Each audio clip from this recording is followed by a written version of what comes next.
Hi guys, இன்றைக்கி வந்து நம்ம தேங்காய் பால் சாப்பாடு செய்யலாம். தேங்காய் பால் சாப்பாடுக்கு வந்து நான் வந்து ஒரு 1.5 பாவு அரிசி எடுத்துருக்கிறேன். 1.5 பாவுனாக்கா ஒரு 400 கிராம் அரிசி எடுத்து வச்சுருக்கிறேன்.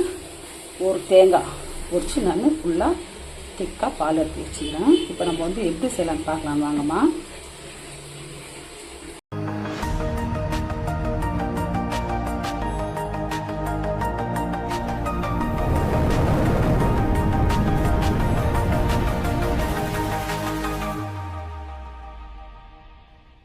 தேங்காய் பால் சாதத்துக்கு வந்து நான் வந்து எண்ணெய் ஊற்றிருக்கிறேன். கொஞ்சமாக நம்ம நெய் போட்டுக்கலாம்.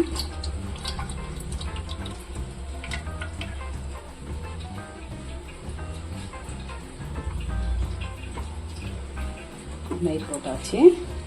ரெண்டுமே காஞ்சி வச்சு ஒரு இலை போட்டுக்கலாம். இங்கே வச்சுருக்கிற 2 ஏலக்காய், ஒரு பட்டை, ஒரு பூ போட்டுக்கலாம்.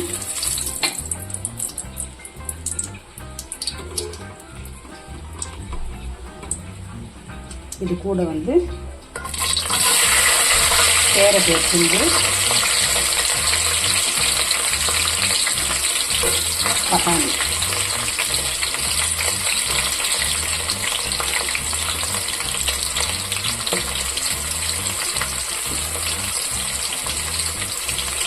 போட்டு வதக்கலாம். இது கூட வந்து ஒரே ஒரு தக்காளி போட்டுக்கலாம். சிம்பிளாக சொல்லலாம். இது தேங்காய் பால் சாப்பாடு. இது வந்து காரத்துக்கு வந்து நான் பச்சை மிளகாய் போட்டுக்கிறேன். ஒரு 3 பச்சை மிளகாய். இது கூட வந்து இஞ்சி பூண்டு பேஸ்ட்டு. இப்போ வந்து கொஞ்சமாக புதினா போட்டுக்கலாம்.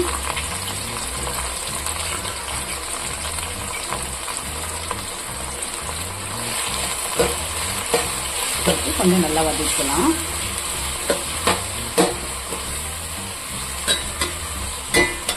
இது வதங்கிறதுக்காக நம்ம வந்து உப்பு போட்டுக்கலாம்.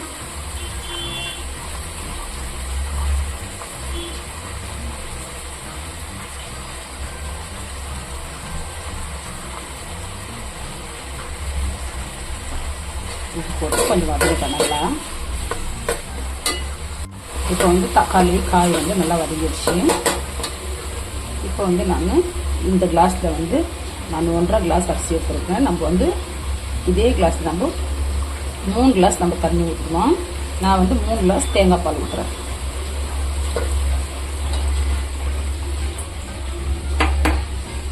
இப்போ வந்து தேங்காய் பால் நம்ம ஊற்றியாச்சு. நான் வந்து தண்ணி ஊற்றலை. ஒரு தேங்காய் பால் எனக்கு 3 கிளாஸ் பால் ஆச்சு. பத்தலைன்னா நீங்கள் நம்ம எவ்வளோ அரிசி போடுறோமோ அது பத்தலைன்னு நம்ம தண்ணி ஊற்றிக்கலாம். நான் வெறும் தேங்காய் பால் மாத்திரம் ஊற்றிருக்கேன். 3 கிளாஸு 1.5 கிளாஸுக்கு 3 கிளாஸ்ன்ற கணக்கில் நான் ஊற்றிருக்கேன். இது சும்மா ஒரு கொதி வரட்டும், ரொம்ப கொதிக்க விடக்கூடாது. கொஞ்சம் பேர் பார்க்கலாமா. இப்போ வந்து நம்ம தேங்காய் பால் வந்து கொதிச்சு வச்சு ஒரே ஒரு கொதி தான் வரணும், ரொம்ப கொதிக்கக்கூடாது. இப்போ வந்து கழுவி வச்சுட்டு அரிசி போட்டுக்கலாம்.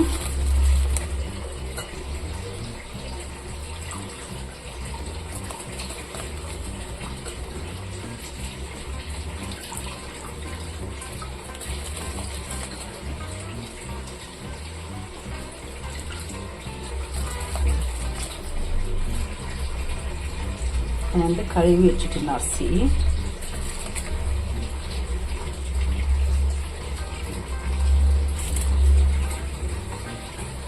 ரொம்ப சூப்பராக இருக்கும். சிம்பிளாக வாங்குது. பசங்களுக்கு லஞ்ச் பாக்ஸில் கூட நம்ம கட்டலாம். காரம் கம்மி, பச்சை மிளகா பெரியவங்க சாப்பிட்றதுனா ஒரு 2 எக்ஸ்ட்ரா போடுறோம். பசங்க சாப்பிட்றதுனா ஒரே ஒரு பச்சை மிளகா போட்டு நம்ம இந்த மாதிரி தேங்காய் பால் நம்ம சேர்ந்து கொடுத்தோம்னா நல்லாயிருக்கும் சாப்பாடு. இப்போ வந்து நம்ம மிக்ஸ் பண்ணிக்கலாம். மிக்ஸ் பண்ணி ஒரு கொதி வரணும். ஒரு கொதி வந்த பிறகு நான் வந்து கம்மி பண்ணிடுறேன். கம்மி பண்ணிட்டு ஒரு 10 நிமிஷம் மூடி வச்சுட்டாக்கா சாப்பாடு ரெடி. தேங்காய் பால் சாப்பாடு.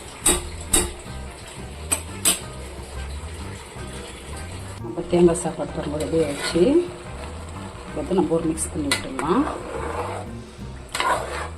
மிக்ஸ் பண்ணிவிட்டு இன்னும் ஒரு 5 நிமிஷம் நம்ம மீடியம் விட்டுடலாம்.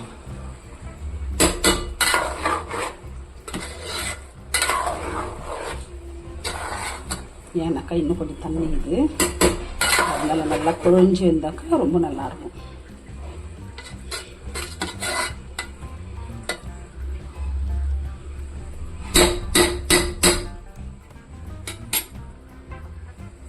இப்போ வந்து நம்ம தேங்காய் பால் சாப்பாடு ரெடி ஆயிடுச்சு பாருங்க.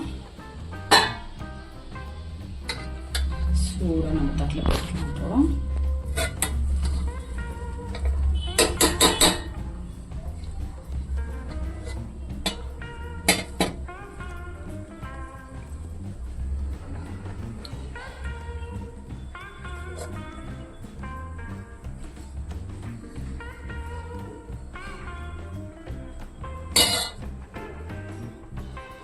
இப்போ இப்போ நம்ம தேங்காய் பால் சாதத்துக்கு வந்து நான் வந்து இங்கே வந்து மட்டன் கிரேவி இருந்துச்சு கொஞ்சம், அது வச்சுக்கிறேன்.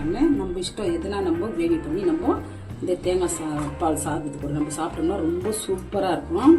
நான் சொல்கிறேன்ட்டு இல்லை, நீங்கள் செய்து பார்த்துட்டு சொல்லுங்க. இப்போ நான் தேங்காய் பால் சாதம் செய்தது பார்த்துருப்பீங்களோ.